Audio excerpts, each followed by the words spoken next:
तर महाराष्ट्र धर्मस्वातंत्र्य विधेयक काय आहे जे आज विधानसभेमध्ये सादर करण्यात आलं। जबरदस्तीने किंवा आमिष दाखवून केले जाणारे धर्मांतर रोखण्यासाठी हे विधेयक आहे। पोलीस महासंचालकांच्या विशेष समितीच्या अहवालावरती हे विधेयक आधारित असल्याचं कळतंय।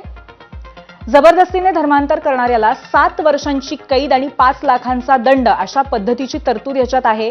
कलम 14 मध्ये बेकायदेशीर धर्मांतरण करणाऱ्यांवरती बंदी आणि दंडाची तरतूद आहे। कायद्याच्या कलम 9 मध्ये गुन्हे आणि शिक्षेची तरतूद करण्यात आली आहे। धर्मांतरासाठी संबंधित अधिकाऱ्याकडे 60 दिवस आधी नोटीस द्यावी लागेल।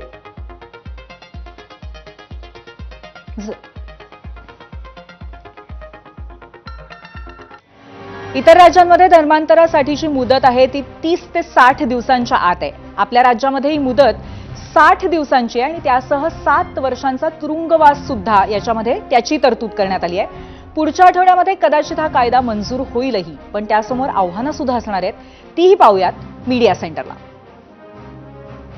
तर घटनात्मक आव्हानं या कायद्यासमोर काय आहेत? याच वर्षीच्या सुरुवातीला सुप्रीम कोर्टाकडून केंद्रशासित प्रदेश आणि 12 राज्यांना अशा पद्धतीच्या कायद्यांच्या बाबतीमध्ये नोटीस देण्यात आलेली होती। कायद्याची घटनात्मक वैधता तपासण्याचे आदेशही देण्यात आलेले होते। कायद्यात घटनेतल्या काही मूलभूत अधिकारांचं उल्लंघन होत असल्याचा याचिकाकर्त्यांचा आरोप आहे।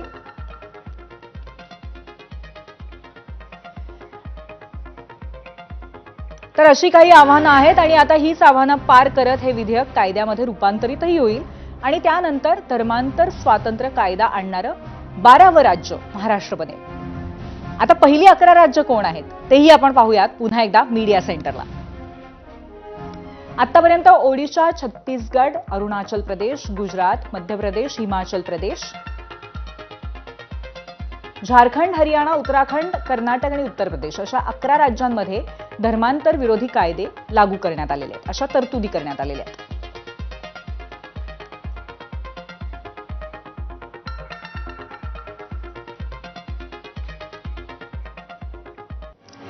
आणि आता याच विधेयकाच्या अनुषंगाने आपण